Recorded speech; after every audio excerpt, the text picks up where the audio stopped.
at this current juncture, and I am here to talk to y'all about the second book in the ACOTAR series, which to me stands for A Court of Thornes and Rant, called A Court of Mist and Fury, which I believe was titled that because of the mystifying plot holes and the fury that would ignite in readers after finishing.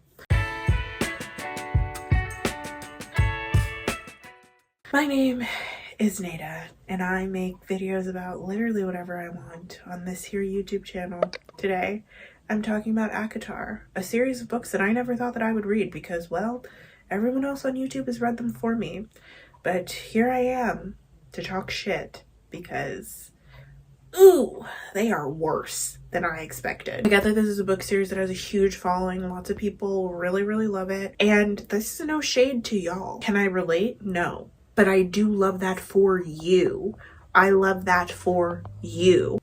No, to me, the first book is miles better than whatever's happening here. Like, and this is coming from somebody who was a Reese apologist in the first book. Like, as soon as he popped up, I was like, ooh, bad boy, dark hair.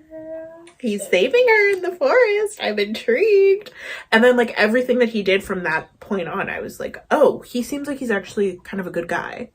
Like, he's hiding behind this mask of evil and hatred, but actually he seems like he's a pretty fine person. Like, he clearly likes Feyre and wants to help her and wants to free the people of Prythian just as much as she does. She's just too stupid to realize it. But then in the second book, he's just so much worse. She took a character with potential and stomped it into the ground. This is why you should never let a Pisces write a sprawling high fantasy book series.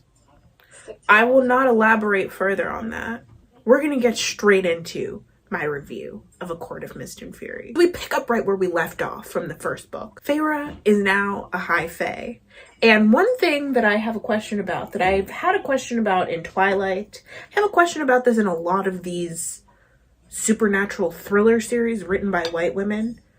It's just fuck the family, huh? She's acting as if, I know she's traumatized. I know she has complex PTSD, all of that. She's acting as if there aren't 3 motherfuckers in the human world who saw her leave and walk into the forest one day months ago and never came back. They don't know if she's alive. They don't know if she's dead. They don't know if the fairies have eaten her. They have no idea what's going on. Sends no word to them. Doesn't even think about them. Except to talk about them to the nosy ass priestess bitch.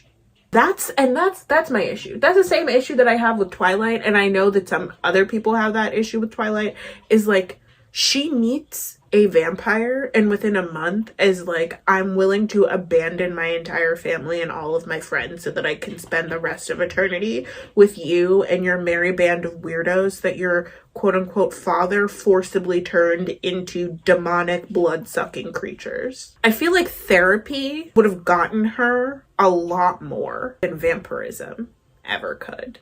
Maybe let's unpack your abandonment issues with both of your parents, feeling the need to take on the responsibility of an entire family because none of the adults around you are willing to do that. Like, there's a lot of stuff that we can do before we go to abandoning the entire family to join up with immortal supernatural beings. I would just recommend that next time instead. Feyre is in the Spring Court and she is floundering. She's got PTSD. She literally died. She keeps having nightmares about being under the mountain with Amarantha, even though that bitch is dead and gone.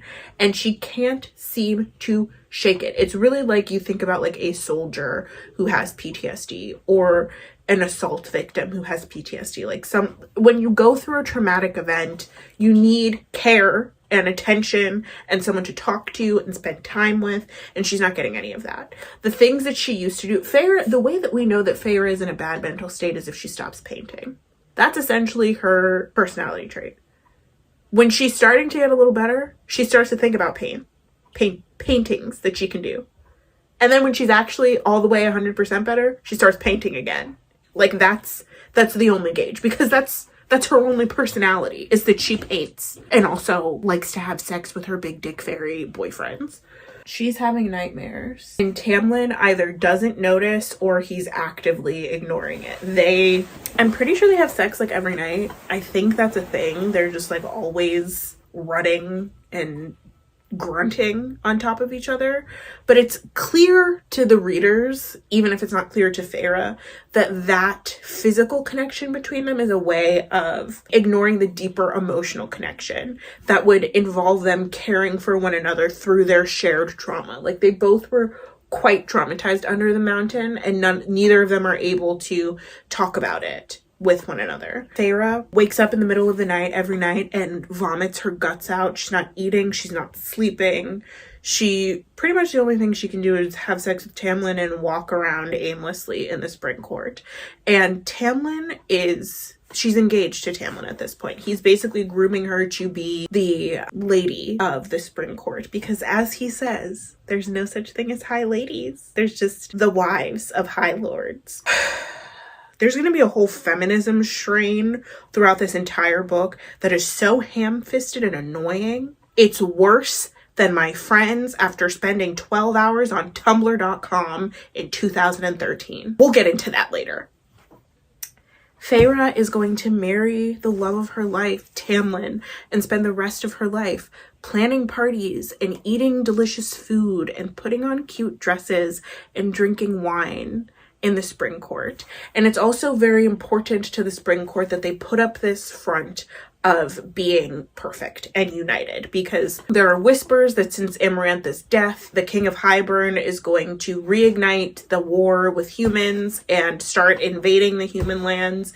And they basically just want everyone to feel like Amarantha's gone, the threat is over, it's done, you don't have anything to worry about. So Feyre, Cursebreaker, because she's the one who broke the curse on Prythian, is being paraded around as a figurehead, very similar to the way that Katniss Everdeen was paraded around as a figurehead in Mockingjay. She's being paraded around while also being prepared for her wedding to Tamlin. And she feels very much like she doesn't have any agency. She can't pick her own dress. She doesn't like sitting around and like picking out china patterns and making designs with the high priestess who's staying in the spring court with them, whose name is Ianthe.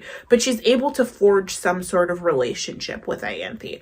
I will say, as soon as I saw Ianthe, I was like, something's wrong with this bitch. And it's mostly just because Feyre has horrible taste in people. She's not able to tell who a good person is and who a bad person is. As soon as she immediately likes someone, I'm like, oh, that's a bad person. And as soon as she immediately dislikes someone, I'm like, oh, we're gonna figure out later that they're actually not as bad as they seem. Like, that's what happened with Tamlin. That's what happened with Lucien. That's what happened with Rhys. The people that she immediately liked, the evil old crone bitch, the fucking mortal queen, and Ianthe, both turn out to be goddamn terrible. But spoiler.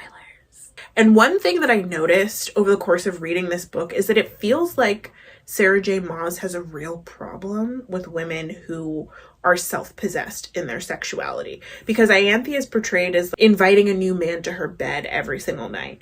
And similarly, Amarantha in the last book was like very sexual. She was always fucking Rhys, and it's actually like horrible the things that she was doing to him. But similarly, she was like super horny for Tamlin, and basically just like both of them were not above using sex as a means to get power. And that, in a Sarah J. Maas book, is the original sin. If you want to use sex to get power, you are the most gutter snatch, disgusting, rotted bitch on the planet, and you deserve to be torn from limb to limb, because how dare you? It seems like an almost, you know, like feminism, how feminism is like women's liberation and whatnot. It feels very like second wave feminism.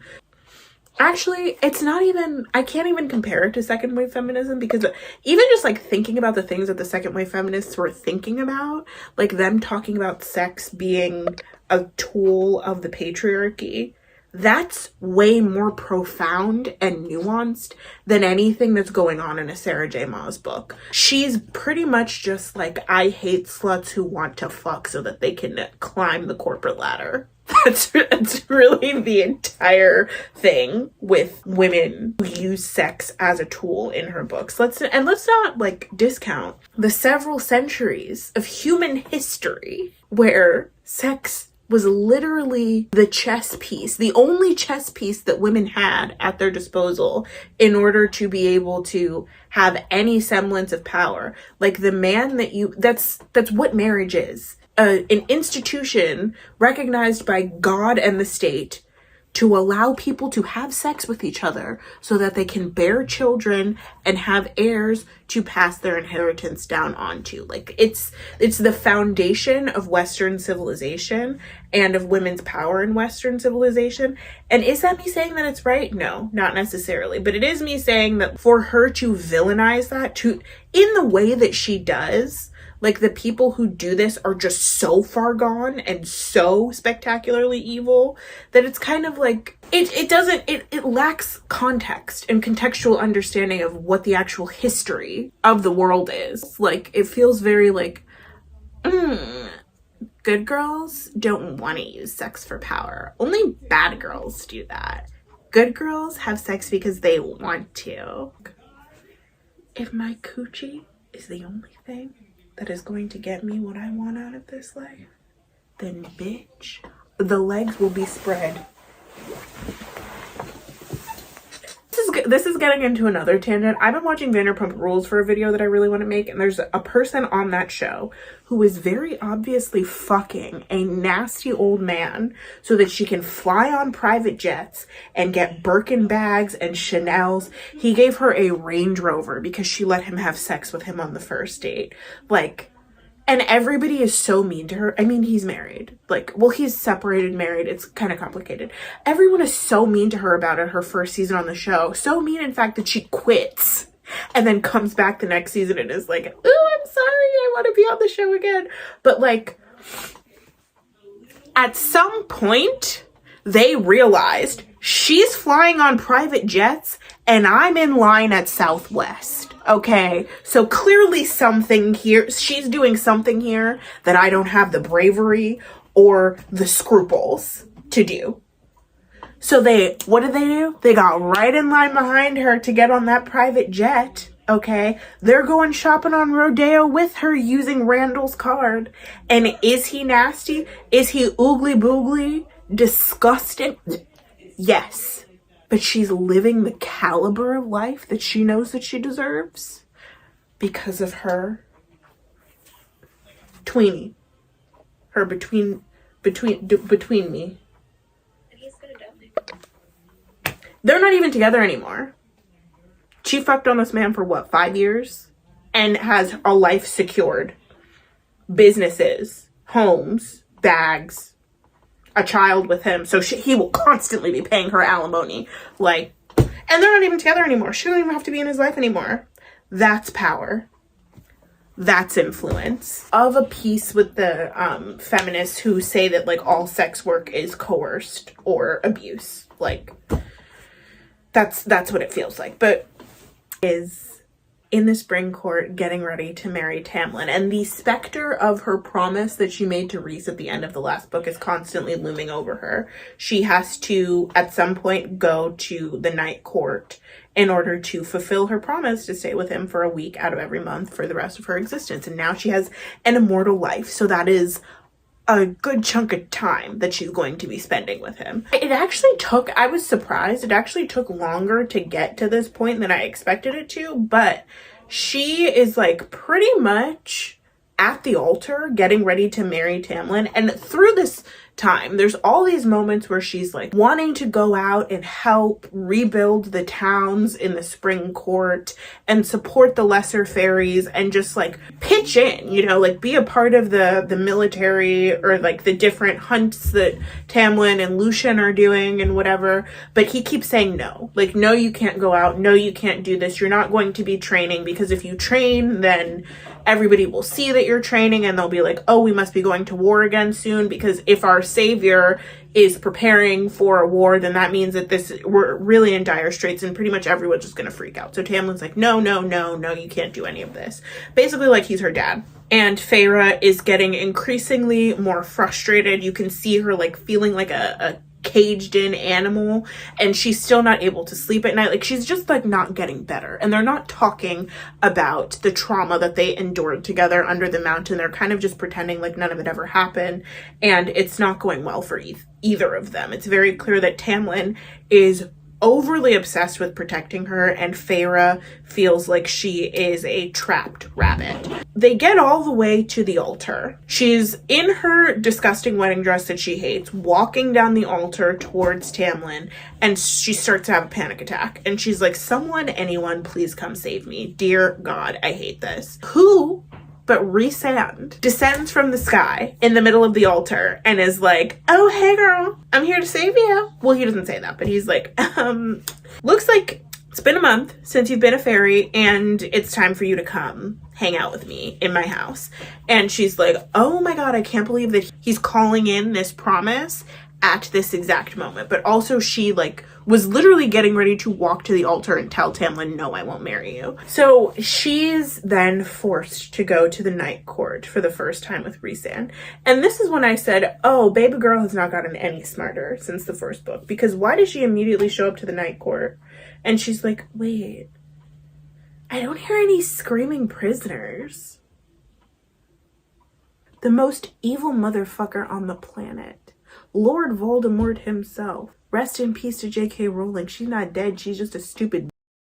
The most evil motherfucker on the planet would not want to hear the screams of their victims ricocheting around their home 24 hours a day. That would get annoying to anyone. Have you ever heard a baby cry? Even if you're like a sadist, screaming constantly, that's not music to your ears. It's just annoying. Why would he live in a palace where he could just hear his prisoners screaming all the time? It doesn't make any sense. She is at the night court, and she's rightfully afraid because Amarantha's palace under the mountain was fashioned after the Court of Nightmares, which is a part of the night court. There's a lot of parts of the night court I can't really like explain them to you because I didn't completely understand, and she's afraid to be triggered basically by being reminded of being under the mountain.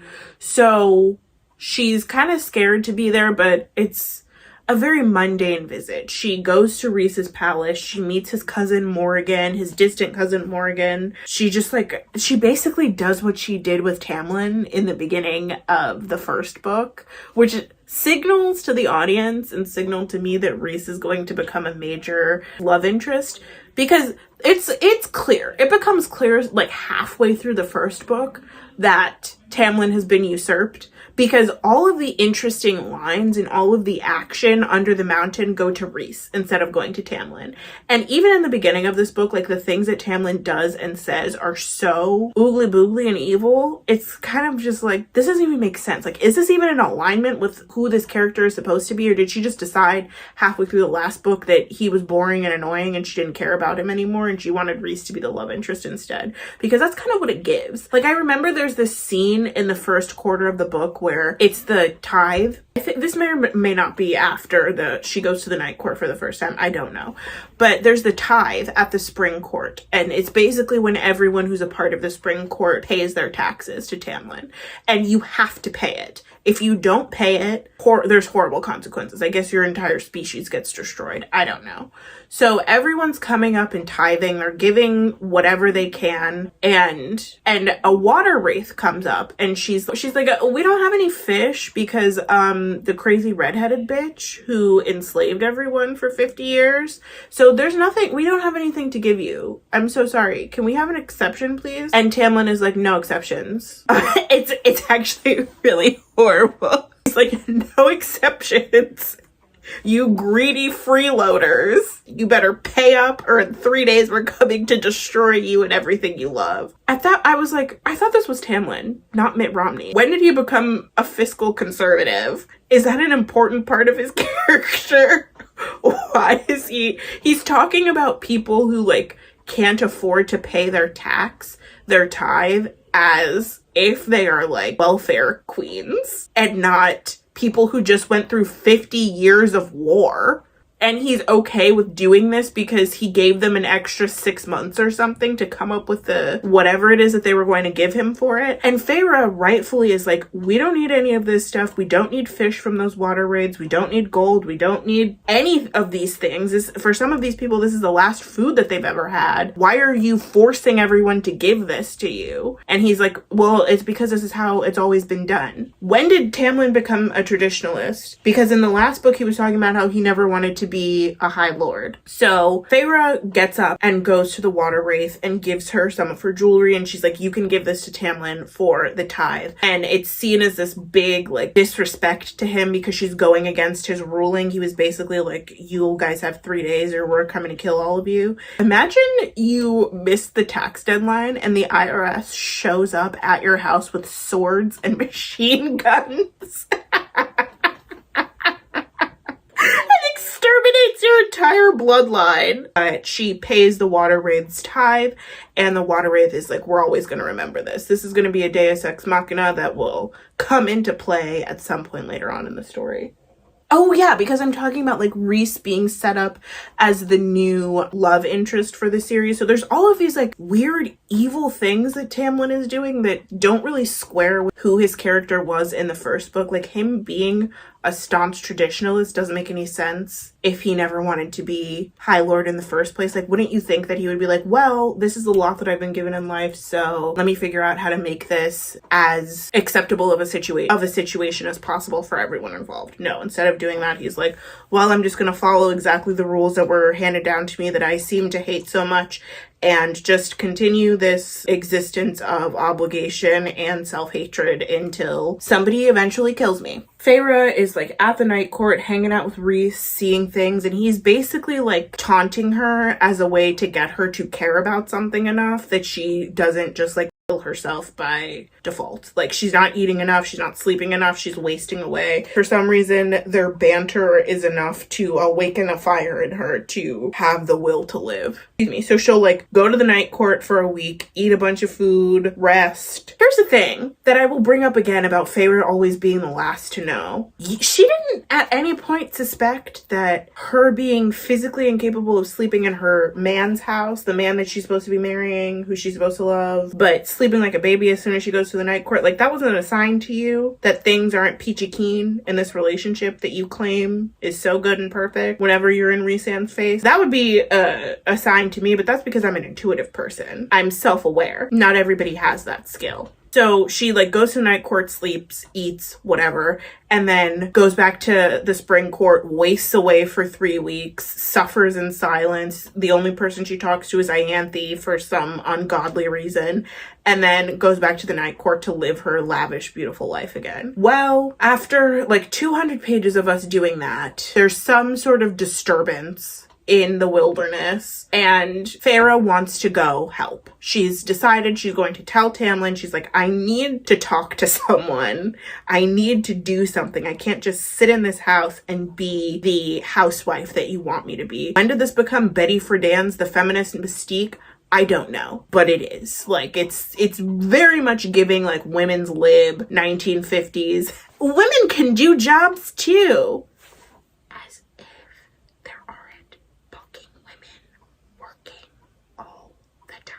Oh, my friend Claire said, a tenet of white feminism is shame, like shaming others to uplift white women. I could talk about that for hours, but I'm sure nobody wants to hear that. That's like the hallmark kind of her relationship with Tamlin. We don't have to get into that right now. But tells Tamlin, she's like, I want to go. She's literally begging him. She's like, please let me go, please. I need to get out of this house. I can't just stay here. And so at some point when she's with Rhys, she starts to discover that she has powers from all of the different High Lords of Prythian who gave her the life of being a fairy. And Tamlin is like, you're not allowed to explore those powers. It's kind of subtextually hinted that it might be because she's going to end up being more powerful than him and he doesn't want that. But Rhys is really happy to allow her to explore the powers. And then that's when we kind of start to see the juxtaposition between feminist god Rhys and regressive Republican presidential candidate Tamlin. Like, she wants to go out and help, and Tamlin is like, no, you can't. She begs Lucien. Lucien is like, I have to listen to what Tamlin says. This whole time there's a lot of like dogging of Lucien, because Lucien isn't standing up for Feyre. Lucien isn't going against Tamlin. Hey, Feyre really needs this. I want to advocate for her. There are moments in the book where he goes to Tamlin and is like, Feyre wants to do this. Can you let her do this, please? And Tamlin is like, fuck no, get out of my face before I eat you alive. Lucien's position in the Spring Court is very tenuous and conditional. He's not a member of Tamlin's family. He's just a friend who is essentially seeking asylum in this place.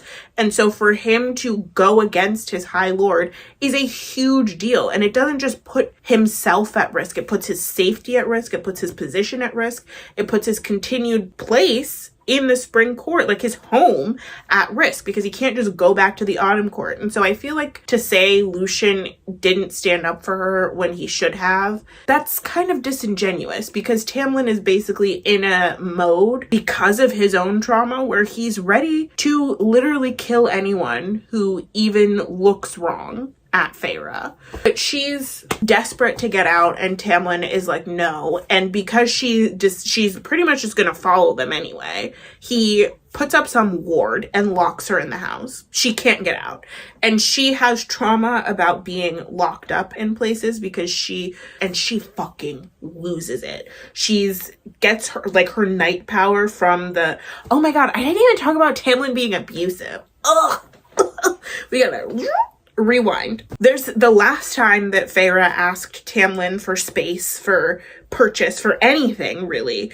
He's trying to get her to paint again, because like we all know, if Feyre's painting, she's okay. She's not painting, she's not okay. So he gets her this new set of paints and he shows it to her and he's like, I really would like you to start painting again. She's like, I can't do it because I'm traumatized. He doesn't really want to talk about it, but she is again begging him to let her do something. She's like, I want to help out in the cities. I want to rebuild. I want to train. I want to go out. Like, I can't just sit by. I've never been the person to sit by, which again, that makes sense with her character. Like, she was the random human bitch who walked into the wilderness and decided that she alone was going to save the fairy race, even though she had no powers or any real intelligence at all. She just kind of Mary Sued her way through that. And he's like, no, you're not gonna do that. And she pretty much just tells him, she's like, you're suffocating me. And when she says that, he literally explodes, destroys his entire study, and the only way that she doesn't get hurt is that she somehow creates a bubble of wind around her that is a protective shield. So that is like the first sign of him being an abusive POS. Again, was that telegraphed before in other books? Not really. Like, people can have tempers but not take it out on the people that they love the most, but you know, whatever. I guess she's trying to say he's always had a temper and this is how it's manifesting. So the next instance of him being abusive towards her is him literally locking her up in the house. He locks her up like she's Rapunzel and he's Mother Gothel, and she loses it. Her power of darkness that she got from the Lord of the Night Court takes over. She's enshrouded in darkness and she's screaming bloody murder.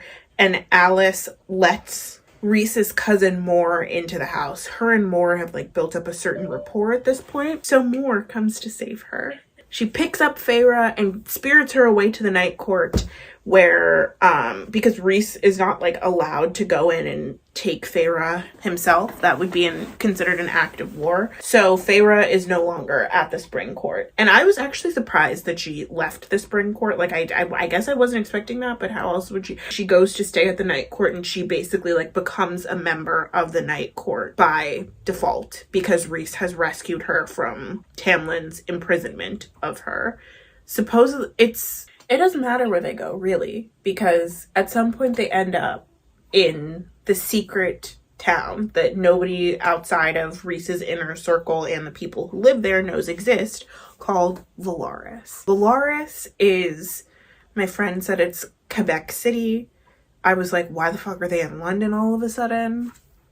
It's just like a secret city that somehow was perfectly hidden during the 50 years that Amarantha was in charge of everything. That's not clear to me. Maybe it's clear to someone watching this and they can explain it to me in the comments down below. But like, I didn't understand what the magic was behind that. And Rhys basically is letting Feyre into his inner circle by showing her all of the people that he loves the most in the world. She's met more already, but she meets Rhys's Illyrian buds, Azriel and Cassian, and his other friend, Amren, who is some sort of creature that is neither high fae nor human.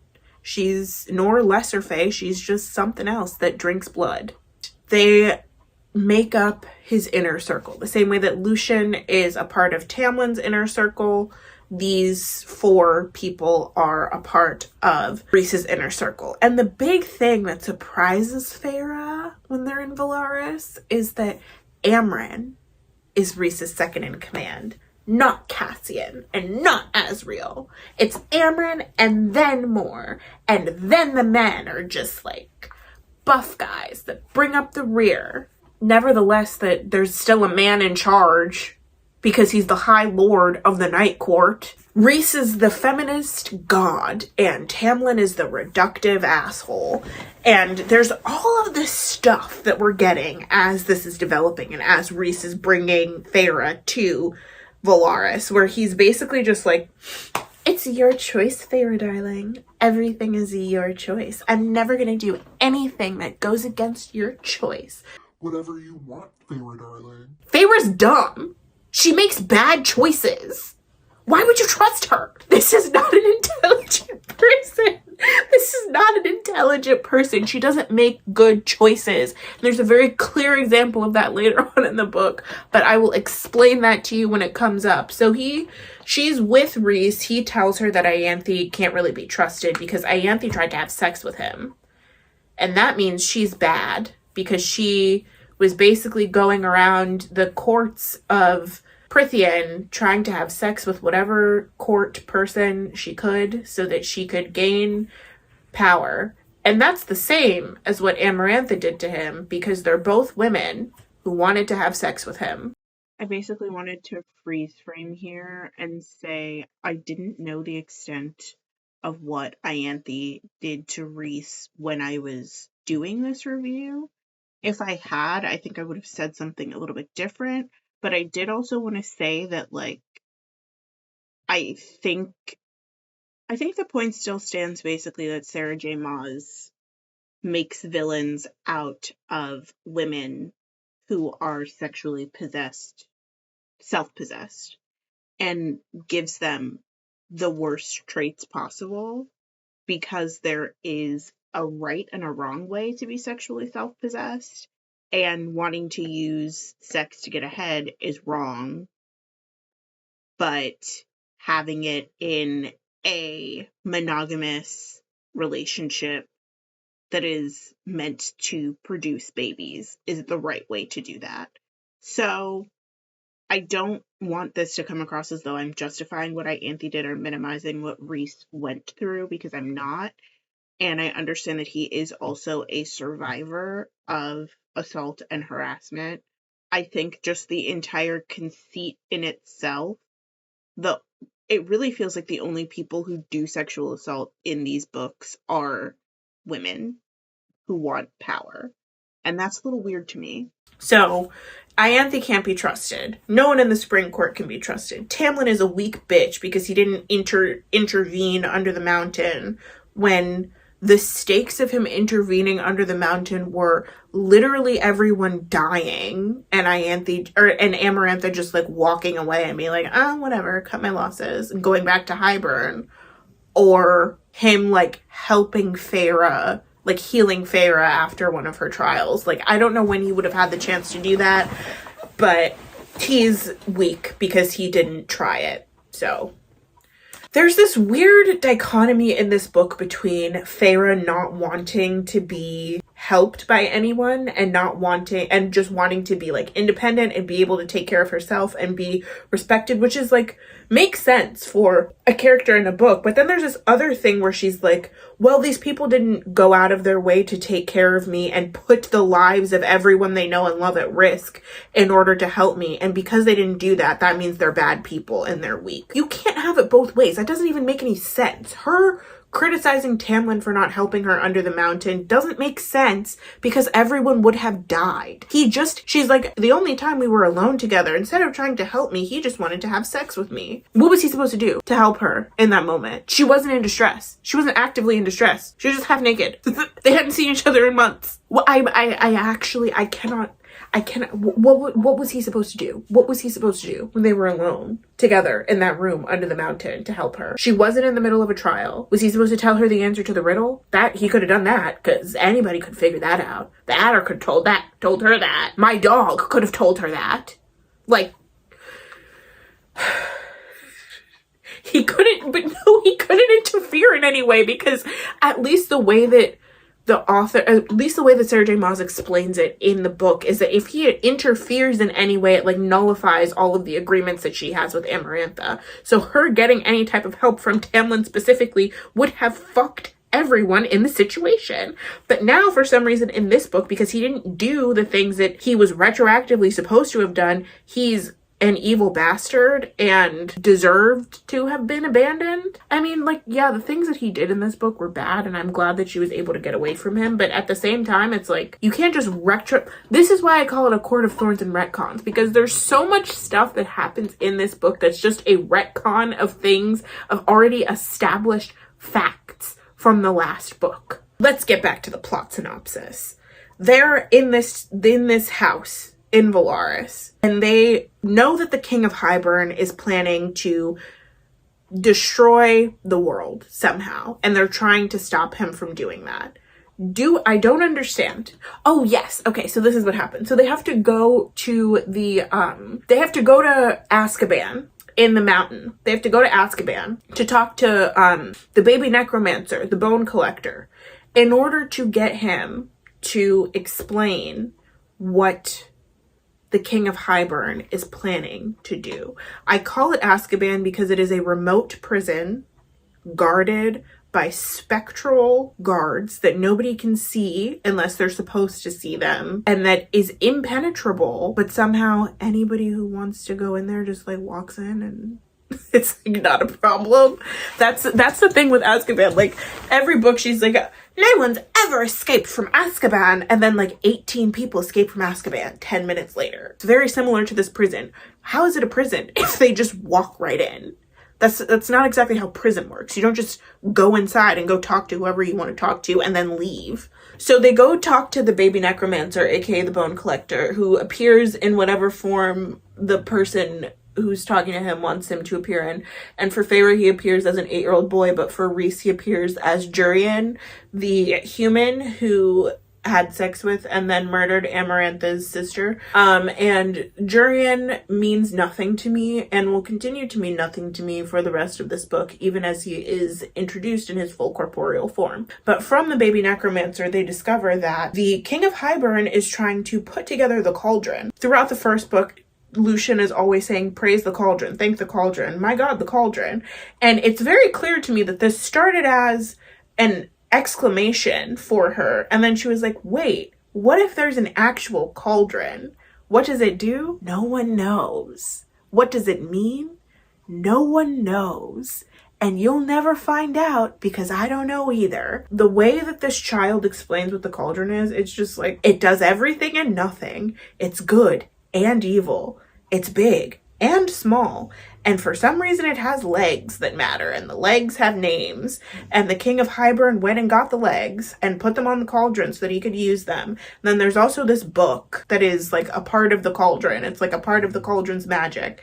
And if you take the two halves of the book that are housed in like different places in the world, then you'll be able to do unspeakable things. And why are they unspeakable things? Because Sarah J. Maas doesn't know what they are. Their mission in this book is to find the two halves of the book, decipher whatever code is in the book, and then use that code to destroy the cauldron before the King of Hybern can use it to take down the wall between the fairy and human worlds and invade the human world and re-enslave all of the humans.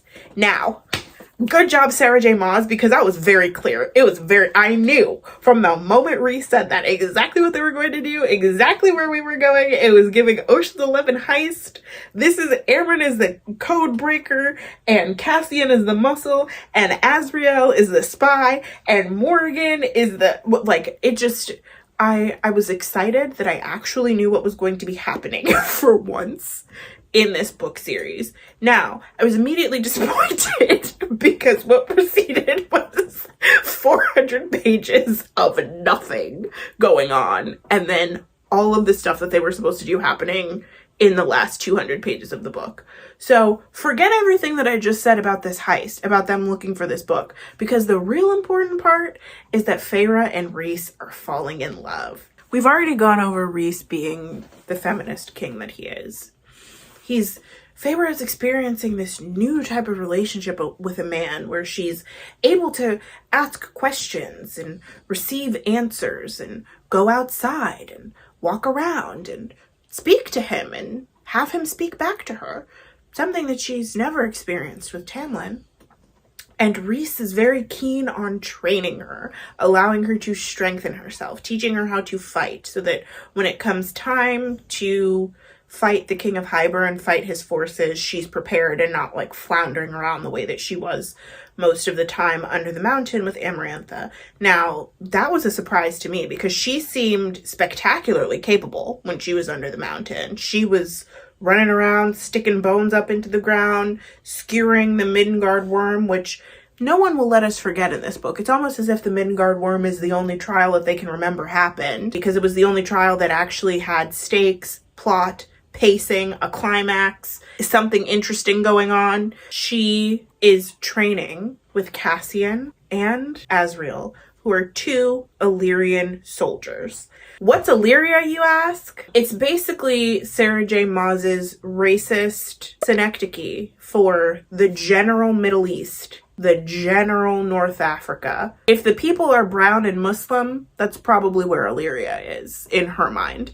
Especially if I'm thinking about this book series being set in like an England cipher, then it would make sense to me that Illyria is like maybe Morocco or even like somewhere in Asia Minor. I think it's still in the same place as Prithian. It's just like supposed to be based off of North Africa or like the Middle East or whatever. How do I know this? Because the Illyrians are constantly being called barbarians, which the Illyrians to me are basically like the Dothraki from Game of Thrones, like roving tribes of brown people who have no regard for women and want to destroy them and stop them from reaching their full potential. And they are just running around naked, and they're fine with rape and selling their women like they're chattel or animals because, well, the real animals here are the men. Everything that they say about the Illyrians, I could literally see a video clip of like a movie set in biblical Jerusalem, like a movie set in biblical Palestine. I could see it playing in front of my head with a bunch of random. I was like, if you've ever seen the scene from the Ten Commandments where they all start worshiping the golden calf, they're like dancing around and doing belly dancing, and everybody's like making out and having sex, and it's just there's no boundaries and there's no rules, and except the only rule is that women are subhuman. The Illyrians practice this really thinly veiled metaphor for female genital mutilation where they like snip the wings of the females, and it's really horrific because the wings are a sex organ for Illyrians. God, I never thought that I would read a book that very seriously deals with fairies' wings as sex organs. And yet here I am, having read that book. And I wish that God would take it away. I wish that God would wipe it out of my brain, but he can't. can't. So they snip the women's wings so they can't fly anymore or feel pleasure, which is something that is often attributed to like North African and Sub-Saharan African tribes. Lots of patriarchal societies we attribute that kind of practice to.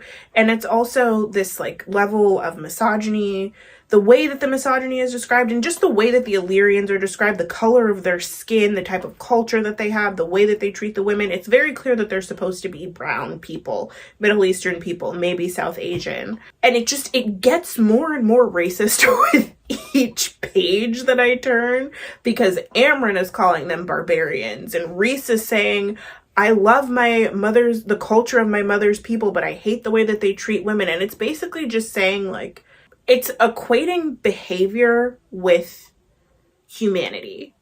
We know that there are people in the world who ritually practice female genital mutilation, and it's wrong, right? It's a bad behavior. It's a bad thing to do.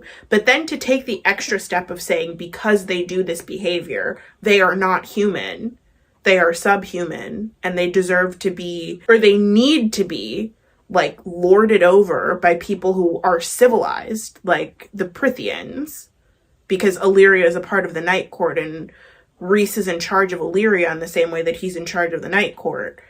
They need to be watched over by Prythians. It's very the white man's burden. Like, that's what it gives. And it's especially wild because in the first book, she described Rhys as having, like, milk white skin. Basically, like, he looks like a star.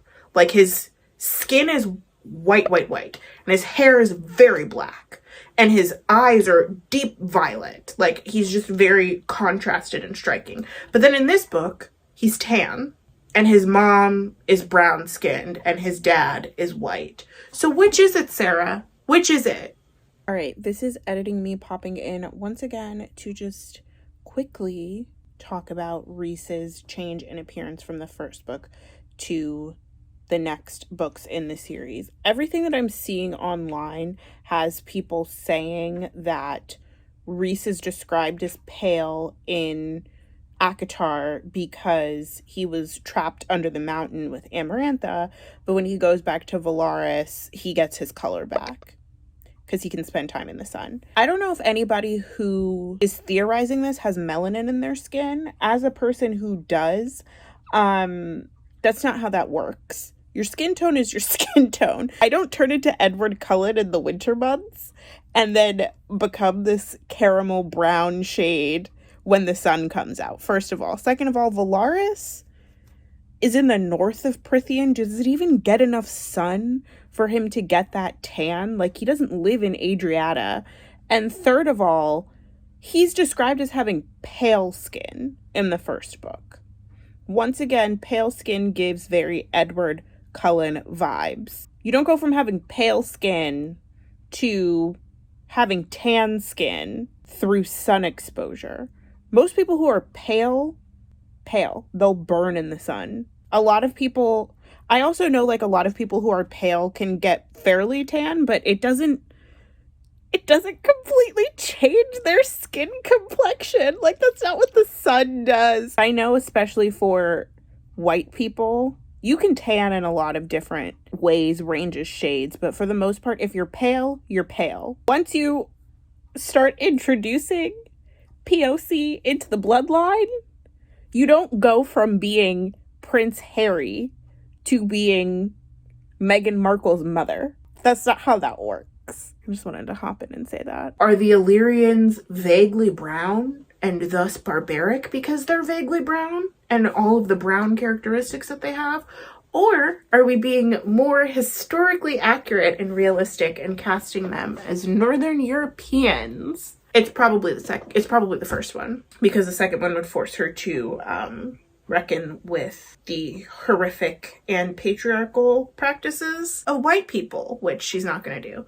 I hated every time that they mentioned Illyria, and I hated everything that everyone said about Illyria and how everyone described Illyria. Rhys, Cassian, and Azriel are always apologizing for their Illyrian heritage, and they are considered to be like exceptional Illyrians. It's literally the stereotype of the noble savage. Think like the last of the Mohicans, right? They are like, we're so sorry that we're Illyrian. We don't treat women like that. We don't believe that women deserve to be treated like that. Rhys is trying to bring feminist reforms to Illyria by like forcing all of the women to be allowed to train, but some of the tribes don't want to allow it. It's literally run by warlords. Like, they just call themselves warlords. But they're always apologizing for that side of themselves while also saying, I love the culture of it. I love like the tattoos and the wings and the importance of flying and freedom and all of that. And it's like, you can't have it both ways. You can't say that you love the cultural aspects of your Illyrian heritage while also debasing half of yourself as barbaric because of that heritage. Like, it's, again, it's rooted in white supremacy, but I can digress now. So the Illyrians, yes, so they're training Feyre and teaching her about her powers because she has a power from each of the different High Lords, and she's like figuring out what those powers are over the course of the book. Initially, I found that to be annoying because I was like, Mary Sue, but then I was like, wait, this is actually kind of a cool way to explore the different powers of the different High Lords. Like, she has a fire power from the High Lord of Autumn, and she can like generate light from the High Lord of Day, and she's got the night shit from the High Lord of Night, and like all of the different aspects of it. So it's actually, to me, kind of cool. Oh yeah, and the High Lord of Summer has water powers. So they're going around to the different places in Prythian trying to get the two pieces of the book so that Amren, who's the only person in the team who speaks this ancient language, can decipher. She's the code breaker of the heist team. So she can break the code, decipher the spell, and then give it to Feyre so that Feyre can destroy the cauldron. Because Feyre is something about Feyre being like the cauldron. She's made and unmade. She was like, she died and then was brought back to life. She's Jesus, basically. Like calls to like, who gives a fuck? I don't. So they go to the summer court and they meet my king. My king, Tarquin. And I also love his sister, Cressida. I love her.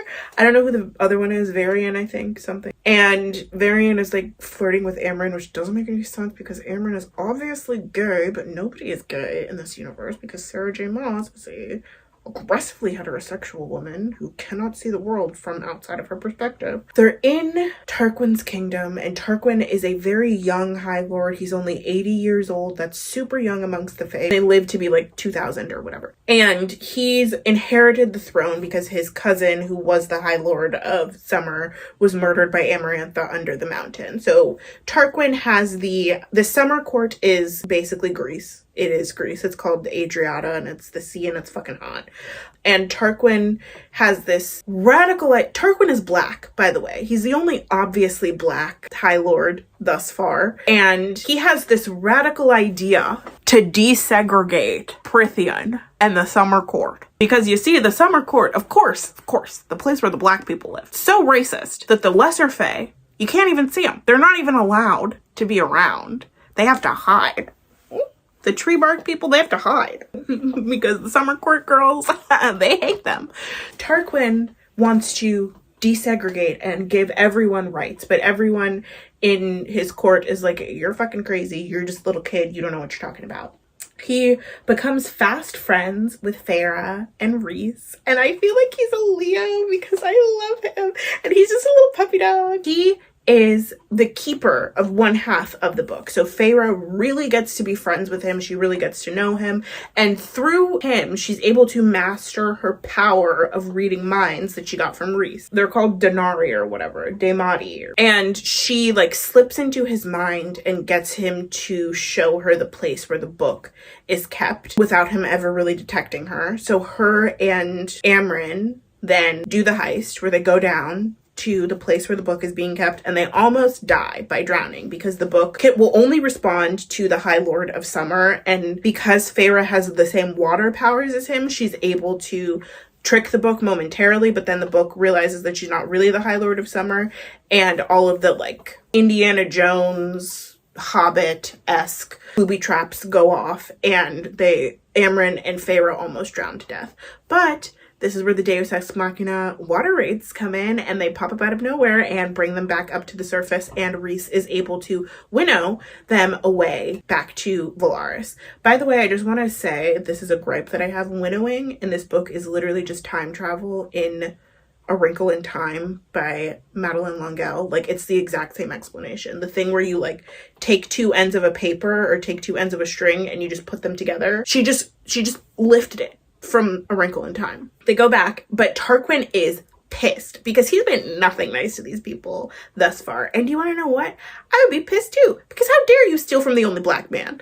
So he sends them 3 blood rubies, and he's like, there is a price on your head, bitches. And there's one for Rhys, there's one for Feyre, and there's one for Amren. And Rhys is really sad because I feel like Rhys is also a Sagittarius and Tarquin is a Leo, and he was like, this is my boy. He was like, we're gonna be friends, fire signs, yeah.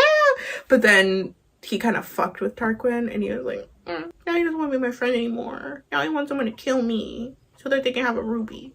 So he's like really sad about it. But then Feyre uses the same technique that Rhys used earlier in the book by like basically annoying him into submission to get him to get out of his funk because he hurt his friend's feelings. But nobody knows where they are because nobody knows that Velaris exists. So they have the first half of the book, and Amren is able to begin to decipher it, but she needs the second half of the book to finish. A bunch of shit happens that's basically just plot buildup for Rhys and Feyre to slowly fall in love. I don't remember why they go to Illyria. I don't remember a lot of things about this book because there's so much. Were any of you ever on fanfiction.net in like 2009 to 2014? And then like a fanfic would be labeled PWP, which meant point without plot. That's what this book feels like for the entire middle chunk of it. Like a PWP fanfic. At some point they end up in a shared bed scenario in Illyria. Don't know why they're in Illyria, don't know what they're doing there, but they're there for some reason. And they like fall asleep next to each other in this bed because there's only one bed left in the inn, and Rhys fingers Feyre. And that's when they finally accept that they're in love with each other. Okay, girl, like we been knew that, but whatever. Some bitches from the King of Highburn capture Rhys. They like shoot through his... Oh yeah, and this is after Lucien has finally successfully tracked down Feyre and is like, come back to the Spring Court. And Feyre is like, I don't want to. And Lucien is like, but do it. And Feyre's like, fucking no. And he tries to take her and winnow away with her, and she's like, get the fuck away from me or I'll kill you. So Lucien is like, oh shit, Rhys has done something to Feyre. Then Rhys gets captured by some of the King of Hyburn's soldiers, and they're torturing him. But then Feyre becomes the darkness and kills them all. And she's nursing Rhys back to health in a cave because he's been poisoned by an absolutely low-stakes poison, because the cure is blood. Her blood that's in her body right now. Not even enough of her blood to kill her, like in Buffy the Vampire Slayer when she was trying to bring Angel back to life, but just some of her blood. And she finds this out because she traps the Suriel again and asks him how to save Rhys, and he's like, you can save your mate by giving him some of your blood. And she's like, I can save my what? And she realizes a thing that we've all known since the first time she talked to Rhys in this book, which is that Rhys is her mate. I hate Sarah J. Maas so much. Mating doesn't make any fucking sense in this book series. Why is there a system in which each fairy gets assigned a soulmate or a person that they're supposed to be with, the one person who's supposed to like make the best babies with them? If it's all about babies, that makes me want to kill myself. Because why the fuck would it just be about babies? Why would your soulmate be the person who you can make babies with the best? That's how I know that Sarah J. Maas has a breeding kink. Because why else would these fairies be fucking raw every other chapter? nutting all up in each other. Like there's no fairy STIs. You're telling me fairies are exactly like humans except they don't have STIs? That doesn't make any sense. That doesn't make any sense. You're telling me fairies don't get pregnant easily? But bitches get pregnant. Like there's babies. So why are you just fucking raw constantly? There's no lambskin? There's no latex? There's nothing? Just sperm constantly? I hate it. A mate existing solely for procreation is like something straight out of the Bible. And this idea that she's tried to bake into this whole system where in order for the mating bond to be solidified, the female has to accept the bond by preparing food for the male. I'm sorry, didn't we spend this whole book talking about feminism and how there should be feminism in the world? So the only way to solidify the mating bond, the way that the female accepts the mating bond, is by putting on her Donna Reed apron and getting in the kitchen to make a sandwich for her mate? Doesn't make any sense. That doesn't make any sense. What happens when you reject the mating bond? Someone dies? A person dies? So it's not really a choice then, is it? Is there somebody else in the world who could possibly be someone's mate? Or is there just one mate for each person? Because if that's the case, if there's one mate for each person, or even if there's multiple mates for each person, but someone literally dies if you say, no, I don't want to be your mate, where's the choice, baby? There's no choice. It's just like she's like trying to make a progressive version of soulmates that makes sense to people who have logical minds, but she stripped all the logic from it in the effort to be logical. How does it make sense that Reese's parents were mates, but they weren't good for each other? Because he says that in the book. He says, my parents were mates, but they weren't good for each other. That doesn't make any fucking sense. Because if they're mates, why wouldn't they be good for each other? Clearly they were good for each other because they made you. Why would the purpose of mating be to make a child and then live in misery with someone for the rest of your existence? That doesn't even make any fucking sense. It doesn't even make any sense. Like the whole system doesn't make any sense. And it's just, it really feels like she tried to think through all of the possible objections to this system of mating. And then instead of actually making instead of making caveats that actually made sense, she just like made it even more confusing. Because what's the purpose of the mating bond if you can be mated to someone who isn't good for you? I was gonna say who isn't right for you, but they are right for you because they're your mate.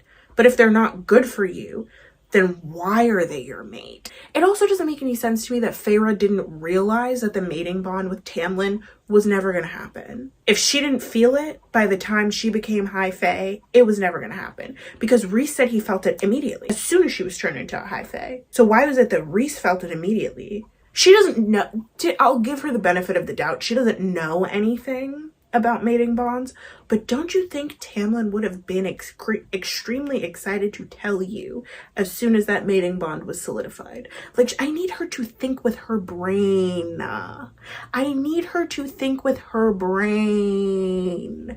So Feyre finally figures out that Rhys is her mate because somebody literally says it in her face. And we know that Rhys has known this whole time. Amren knows, Mor knows, Cassian and Azriel suspect. Literally everybody figured this out before her, as usual. She's initially mad that Rhys didn't tell her, but then she eventually forgives him. The reason, it doesn't make any sense that she's mad at him for not telling her. It just doesn't make any sense. Because why, if he knows that you're about to marry someone else, would he come out of nowhere? Why, if he knows that you're about to marry someone else and you actively hate him, would he just come out of nowhere and be like, hey girl, you're my mate? Like, that sounds a little wild. That sounds a little crazy. That doesn't really make any sense. She wouldn't have received that news positively if he had told her as soon as he brought her back to the Night Court. And she probably wouldn't have received that news positively at any point over the course of the book. She would have been like, wait, that's kind of wild, because I still feel attached to Tamlin. So what are you saying to me, that my feelings for Tamlin don't matter? Like, it just, he made the best decision based off of knowing her. And so for her to be mad at him didn't make any sense. They eventually make up and start fucking everywhere that they possibly can, because he's got a big hard fairy and his fairy wings are his giant on his back. At some point throughout this, Feyre and Rhys keep going back and forth between the human world and the fairy world to talk to Feyre's sisters and get them to help Feyre convince the 6 mortal queens to give them the other half of the book that unlocks the spell to destroy the cauldron. Reminder, the cauldron is what the King of Hybern wants to use to take down the wall between the human and the fairy worlds and enslave all humans. So they keep going back and forth to talk to the queens. The queens like aren't really listening to their letters. They don't really trust them because there's this distrust, this centuries-long distrust between humans and fae.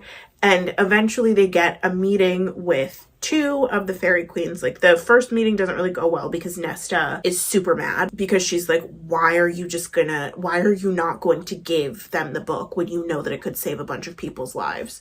So they feel disrespected by her or whatever. By the time they go back, there's only 2 queens left as opposed to the 5 who had initially come. And they have to exchange information or do a show of good faith in order to get the queens or convince the queens to maybe possibly give them the book. So at some point they had gone to the hewn city, which is the, like, I guess, capital of the Court of Nightmares, which is a part of the Night Court, and it's like the secret, it's the place that Rhys pretends that he is ruling the Night Court from. Well, not really. He pretends that he's ruling the Night Court from on top of the mountain, but really he's ruling from Valaris. The hewn city is like the part of the Night Court that he's ashamed of because it's run by Mor's dad, who is incredibly misogynistic and tried to sell Mor as a wife to the Autumn Court, but then Mor decided that she didn't want to be sold as chattel, so she slept with Cassian the day that she was supposed to be betrothed to the Prince of the Autumn Court, and rather than keep her in the family, as she hoped they might beat her horribly. It's basically like an honor killing from in the Middle East. Like, once again, there's the parallels between the Middle East, the vague Middle East, and the Night Court. So they basically like almost honor kill her, and she recovers and then becomes a part of Rhys's court. That's all part of Mor's backstory that we get at some point. Cassian, I think, is like, I actually don't know who Cassian and Az are. Like, really, I don't know, but the next book I'll have more information about them. I just know that there's some weird love triangle that doesn't really make sense or ring true going on between Cassian, Az, and Mor. They've gone down to the hewn city to steal this thing called it's basically a truth ball that will only tell the truth. And it's a show, that's their show of good faith for the mortal queens. They're going to take this truth ball to the mortal world, show it to the mortal queens, show them the city of Valaris, and tell them this is our show of good faith. Like, this is our secret city that nobody knows exists. We're showing it to you so that you will trust us, and because you trust us, you'll then give us the book. We'll take the book, use it for what we need to use it for, and then return it to you. The queens, they go and have the meeting with the queens. There's an old one and a one who wears gold. And initially the one who wears gold, I was like, because every feminine woman in a Sarah J. Maas book is evil for some reason. And so initially you're like, expect that she's going to be bad, but then when the older queen, the crone, as Feyre calls her, horribly inconsistent feminist politics of this book, just because a lady is old, she's called a crone. But every woman who's self-possessed of their sexuality is a witch. It's almost too predictable. The crone is like, no, we're not going to give you the book. We have to go home and talk about this with our sisters. But then they winnow away because the mortal queens can winnow for whatever reason. And the golden queen, who's the younger queen that was with the crone, has left behind the other half of the book. So they give the book to Amren. Amren is able to decipher the spell to destroy the cauldron, and they're basically going to winnow into the King of Hybern's castle, so that Feyre can hold onto the cauldron, say the spell, and then destroy it. That's the plan. So basically, before all of this stuff in the King of Hybern's castle, Valaris is, of course, attacked. The impenetrable city, of course, is penetrated almost as soon as as soon as they show it to the mortal queens. So they're like, oh my god, they betrayed us. a bunch of adders, like a bunch of creatures like the adder, descend from the sky on wings and start like shooting fire bombs or whatever down onto Valaris. And this is a city that has never been at war in its entire history. Nobody's really ever known that it existed, and so no one's prepared for this. It's just like a nice cute little place full of art and music, and they even showed the mortal queens at like different areas of the city, and so they knew exactly, so the adders knew exactly where to hit, because they knew the part of the city that would be the least defended was the Arts Quarter. The Arts Quarter is also the part of city that Feyre has thus far not been able to go to because she doesn't paint anymore. But finally, at this climactic moment, she is forced to go into the Arts Quarter to help protect the citizens. This is after she stands around for a good 10 minutes and is just like, well, gee, there's a bunch of stuff falling out of the sky. I should probably do something about that. I have the powers of all 7 High Lords. I wish I knew which way to go first. She spent this entire book being trained by master tacticians, battle analysts, soldiers. You'd think she'd be able to think a little faster than that, but no, she just is like, people are dying. They're really dead right now, huh? So much death around me. Where do I go? And this is when we find out that the Golden Queen, the queen who gave them the other half of the book, has been betrayed by her mortal queen sisters and was strung up on the bow of the boat that the adders were using to infiltrate Valaris. This is another thing with me in this book series, is that it's kind of like advocating for no more racism and like no more segregation, but also it's like low-key also advocating for segregation. Like they're like, no, mortals deserve rights too. But then the people who are in charge of the mortals, the mortal queens, are stupid evil bitches who are willing to betray Rhys and Feyre and all of their friends and family at the drop of a hat so that they can have immortal youth, which is something that clearly isn't that worth it because the immortally young Fae are constantly fighting with each other and murdering each other. Like, which is it? Do humans deserve rights or do they not deserve rights? This is like, it's giving very separate but equal. On the one hand, advocating for mortal equality, but then on the other hand, anyone who is mortal is bad and doesn't have any morals. And then everyone who is mortal and good is immediately turned into a fairy. I don't quite understand what the stance of this book is on segregation. And because they're like, don't enslave mortals, but also they're bad. It's very like Uncle Tom's Cabin, like that genre of abolitionism, you know, where it's like, we shouldn't have slavery, but also I don't want to live around black people. That's not right. But anyways, let's get back to the King of Hybern. So what ends up happening is that it's quite obviously a trap, which of course it would be a fucking trap, because why would you be able to winnow into the castle where the king that you're fighting literally lives? That doesn't make any sense. So they get to where the cauldron is, and Jurian comes out of nowhere and he's like, gotcha guys. And they shoot Azriel with a poisoned arrow that is basically designed to kill him if the King of Hybern decides that they're making moves that he doesn't like. So they go into the king's like palace area, you know, where the throne room or whatever. And he exposition dumps at them for a while about how he knew all along that they were planning, thwarted Rhys's attempts to ingratiate his spies into Hybern and the mortal realm by allying himself with the mortal queens early on so that he could give them the eternal youth that fairies have. So the mortal queens had always been working with the King of Hybern, and we eventually find out that Tamlin and Lucian were also working with the King of Hybern, and Tamlin made a deal with the King of Hybern that if the King of Hybern captured Feyre and returned Feyre to Tamlin as if she was a possession, then Tamlin would allow Hybern to use the Spring Court as his base for invasion into the mortal lands, because the Spring Court is the closest one, I'm pretty sure. That did gag me, I will say. Like, she really got me with that one, because I wasn't expecting Tamlin to return at this juncture.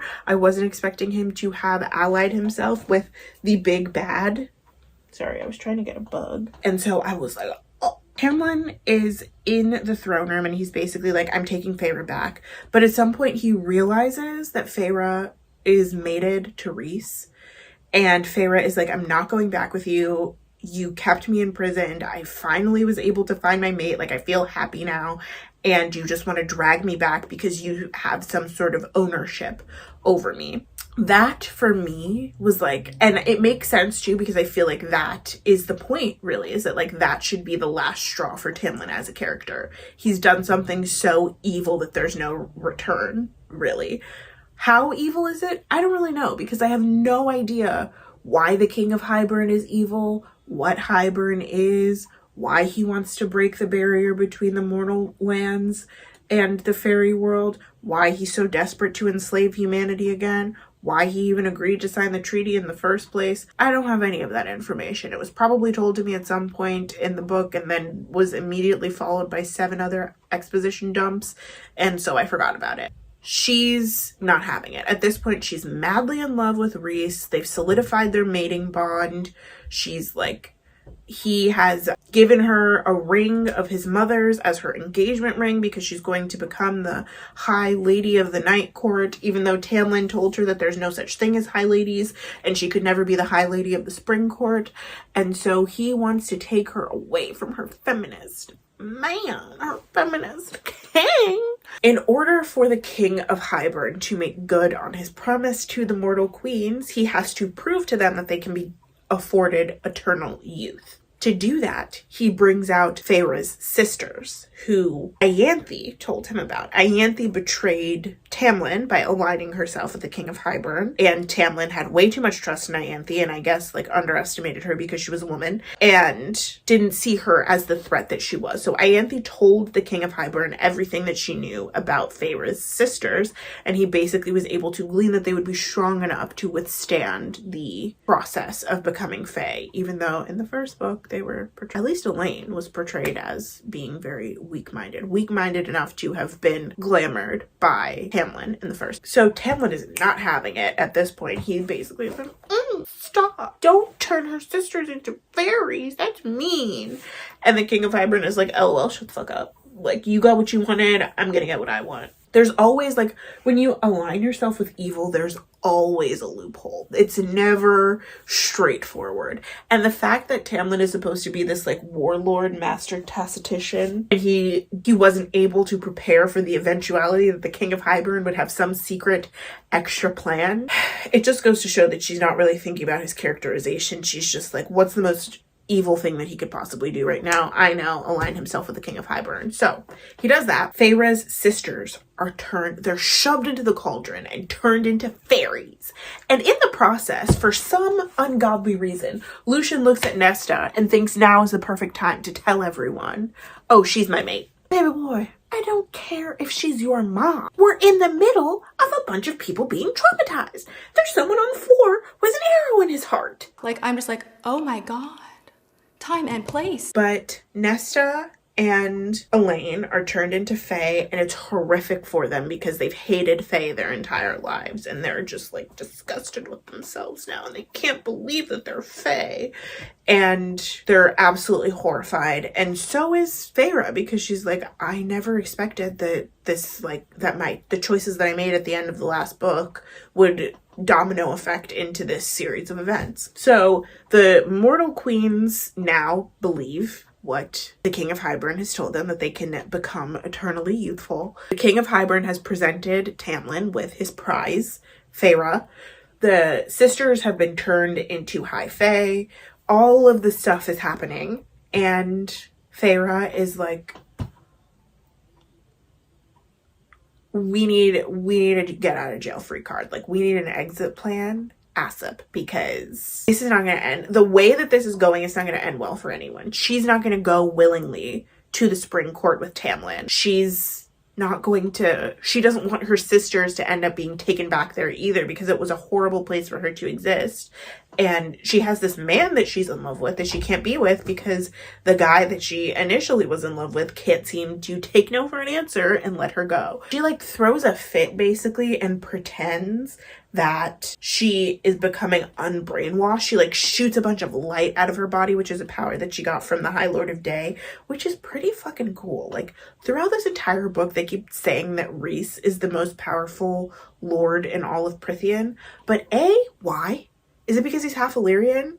If it's because he's half Illyrian, why are we so racist to the Illyrians? Because clearly they have some utility here beyond just being quote unquote barbarians. And B, a lot of the powers that she got from the other High Lords seem pretty OP to me. Like, why does any of them have to be the most powerful? Why can't they just be like on the same level? She shoots a bunch of light out of her body, is able to break all the wards around the King of Hybern's castle without him noticing, which is so powerful. Like if that's a power that she got from the High Lord of Day, again, I don't understand how Rhys is the more powerful one in this equation, but she breaks all the wards and then she is like, Tamlin, where am I?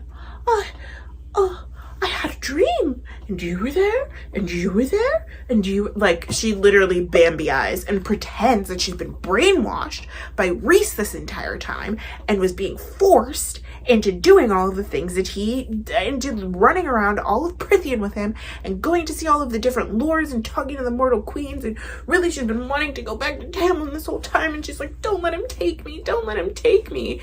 And Tamlin falls for it hook, line, and sinker because that bitch is stupid. Here's the thing. J. Maas wants us to think that Feyre is smart, when the way that her character acts, she's actually very unintelligent. She also wants us to think that Tamlin is stupid, when the way his character acts, he is actually very intelligent. So, like, which is it? And I did actually just remember the example of why I continue to think that Feyre is not smart. So basically, before all of this stuff in the King of Hybern's castle, Velaris is, of course, attacked. The impenetrable city, of course, is penetrated almost as soon as as soon as they show it to the mortal queens. So they're like, oh my god, they betrayed us. A bunch of adders, like a bunch of creatures like the adder, descend from the sky on wings and start like shooting fire bombs or whatever down onto Velaris. And this is a city that has never been at war in its entire history. Nobody's really ever known that it existed, and so no one's prepared for this. It's just like a nice cute little place full of art and music, and they even showed the mortal queens at like different areas of the city, and so they knew exactly, so the adders knew exactly where to hit, because they knew the part of the city that would be the least defended was the Arts Quarter. The Arts Quarter is also the part of city that Feyre has thus far not been able to go to because she doesn't paint anymore. But finally, at this climactic moment, she is forced to go into the Arts Quarter to help protect the citizens. This is after she stands around for a good 10 minutes and is just like, well, gee, there's a bunch of stuff falling out of the sky. I should probably do something about that. I have the powers of all 7 High Lords. I wish I knew which way to go first. She spent this entire book being trained by master tacticians, battle analysts, soldiers. You'd think she'd be able to think a little faster than that, but no, she just is like, people are dying. They're really dead right now, huh? So much death around me. Where do I go? And this is when we find out that the Golden Queen, the queen who gave them the other half of the book, has been betrayed by her mortal queen sisters and was strung up on the bow of the boat that the adders were using to infiltrate Velaris.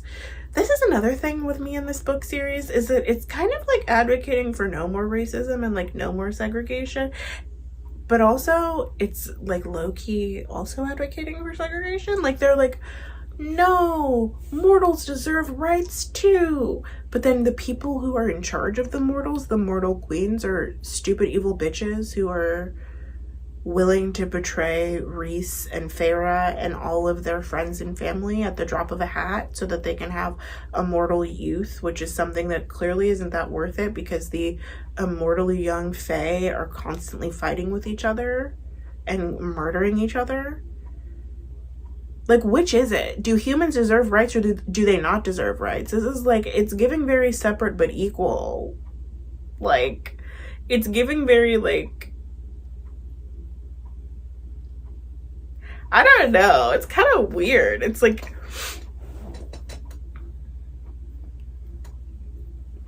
it's like on the one hand advocating for mortal equality, but then on the other hand, anyone who is mortal is bad and doesn't have any morals. And then everyone who is mortal and good is immediately turned into a fairy. I don't quite understand what the stance of this book is on segregation, and because they're like, don't enslave mortals, but also they're bad.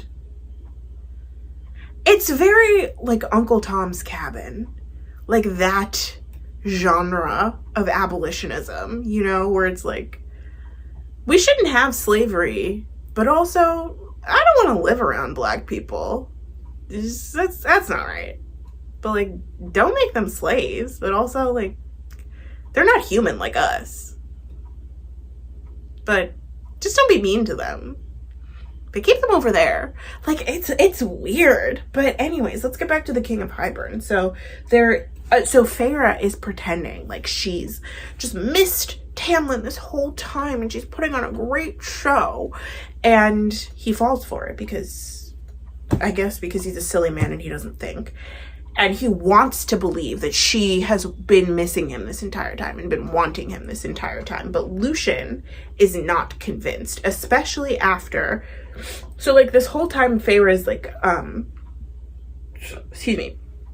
this whole time Feyre is telepathically communicating with Rhys. How she's doing that, I don't really know, because she asks the king to sever their bond, the, like, bond of their, promise to one another. Like, that's what Tamlin says, that he's been going out on expeditions to try and figure out how to do the whole book. Like, it's not been about fighting the King of Hybern, it's about finding a way to get her free of her bargain that she made with Rhys in the last book. So she asks the King of Hybern to sever the bond as a way of proving to him and proving to Tamlin that she is not actually in love with Rhys. And he does sever the bond, but then for some reason there's still, and the like tattoos disappear from her body, but then for some reason they're still able to telepathically communicate. But I don't know if that's because they're still have the mating bond intact or what, but do mates always get to telepathically communicate? I have a lot of questions after reading this book series, or after reading the first two books in this series. But so that's the end of Feyre's portion of the book for now. We really quickly switch to Rhys's perspective. So after Feyre knocked down all of the wards on the King of Hybern's castle, Mor is able to winnow Feyre's sisters out of there and put them somewhere safe because Feyre doesn't want them ending up back in the Spring Court with her and Tamlin so that she can do her spying duties. And Lucien is pissed because, as we said, Elaine is his mate, which then again begs the question, did the Cauldron always know that Elaine was going to turn into a fairy, or was there another fairy who was going to be Lucien's mate? Or was he just never going to have a mate unless Elaine was eventually turned into a fairy? It doesn't make sense. But anyways, so Mor winnows them away somewhere else, and then they go back to Valaris, where we get an exposition dump where Rhys basically is like, the King of Hybern severed the bond of the promise that we made to each other that she would come to the Night Court once a week every month, but he didn't sever the mating bond because he couldn't figure out the difference between the two, and severing the mating bond might have killed them, pretty much. So they telepathically communicated that Feyre is going to go and live in the Spring Court for however long she has to and spy on the King of Hybern and Tamlin while she needs to, and Rhys is going to prepare their forces in the Night Court. And that's because Feyre is the High Lady of the Night Court now. They solidified their bond the night before when they secreted away from everyone, and she has his mother's ring, and she still has a tattoo on the inside of her arm that signifies that she is the High Lady of the Night Court. We didn't see any of this. This is all just info dumped on us by Rhys, and then everyone is like, I can't believe you sent our High Lady away to go be with the enemy, and he's like, well, she can take care of herself because it was her choice. We switch back to Feyre's perspective, and she is in the Spring Court with Tamlin, pretending like she's all madly in love with him, but there's one person who doesn't buy the performance, and that's Lucien. And I think it's because of the time that he saw her in the forest with Rhys. He was like, damn, they like really kind of fuck with each other. And so Lucien is going to be harder to convince, but she's up for the challenge because now she has an active role that she can play as she pretends to play the passive role of being the happy lady of the Spring Court. Several questions I have over the course of about what's going to happen here. Is she going to have sex with Tamlin? When she does, how is she going to reconcile that mentally? I'm actually just like worried about her character, and I'm not like judging her. I'm just like, oh. That could kind of be a mindfuck for her. How's she gonna stop him from trying to marry her as soon as he possibly can? Can she still telepathically talk to Rhys over such a long distance? Is he ever gonna let her out of his sight again? I have so many questions that can only be answered by A Court of Wings and Ruin. And I'm looking at it sitting on my bed right now. I was initially planning to take at least a month-long break before I read the next book, but you know what? I have no sense of self-preservation, and I am endlessly curious. I have a level of curiosity that has led me into a lot of places that I have not wanted to be, but also into a lot of places that I have wanted to be. So I'm going to be reading this book for the next couple of weeks, and I guess we'll see where we end up. I hope it doesn't enrage. It probably will. Never mind. I'm not going to say something that's not realistic. I was going to say I hope it doesn't enrage me as much as A Court of Mist and Fury did, but it will. It'll probably enrage me more. And I think the thing that's the most enraging is that Rhys's character had so much potential to be like interesting and fun and funky and snarky and whatnot, but he's actually just like annoying. Their banter to me in this second book is not cute. It's not funny. It's not beautiful. It's nothing of the sort. It's just annoying. And he's pretty much getting the Tamlin treatment. Like almost as soon as he becomes Feyre's love interest, he just is Tamlin from most of the first book, and then Tamlin becomes some other character that hasn't existed before. And it's a very similar thing with Lucien and Cassian. Like Cassian is just Lucien from the first book, and then Lucien becomes some other character that's never existed before. Like he's completely neutered and rendered useless because his role of being the comic relief is no longer necessary. There's also like a lack of space held for Tamlin's own trauma from Under the Mountain. Like we talk about Rhys's trauma, about his sexual assault. We talk about Feyre's trauma, about being imprisoned and then literally dying.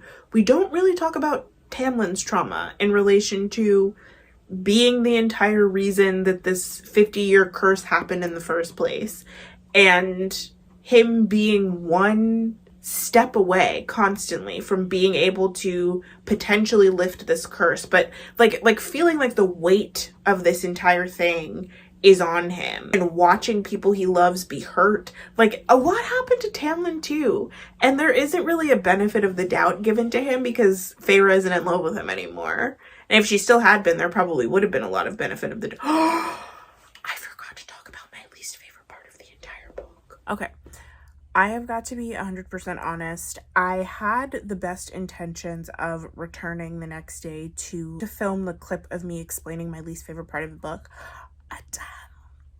I forgot about that. Apparently, I had way too much wine that evening and never did that. And I can't even remember what my least favorite part of the book was now. So just filming a little outro for you guys. Thank you so much if you have made it to this point of the video, and thank you to everybody who watched my last video, which was my rant review of A Court of Thorns and Roses. The response to that video was so much better than anything that I could have imagined, and it really made the maddening process of reading this book series for the first time feel like it was worth it. So I appreciate everybody who watched that, and if you somehow missed it, I will link it up above in the cards. I have read A Court of Wings and Ruin at this point. I just haven't filmed my reaction about it yet, so I'm planning to do that. But in the meantime, the next video that I have coming out on this channel is it's about Degrassi, The Next Generation. There's no reason for me to be coy about that. I fucking love Degrassi. If you liked this video, please give it a big thumbs up. That does really actually help my videos get pushed out to more people who might also like it. And if you liked anything that I had to say in this video, or if you hated me and you want to hate watch, please subscribe to my channel down below. I make videos about pop culture phenomenon for the most part, books, movies, TV shows, whatever I really feel like talking about in the moment. That's it. I don't have anything else to say. Bye guys, it's like 1 o'clock in the morning. I should go to sleep. Okay, goodbye.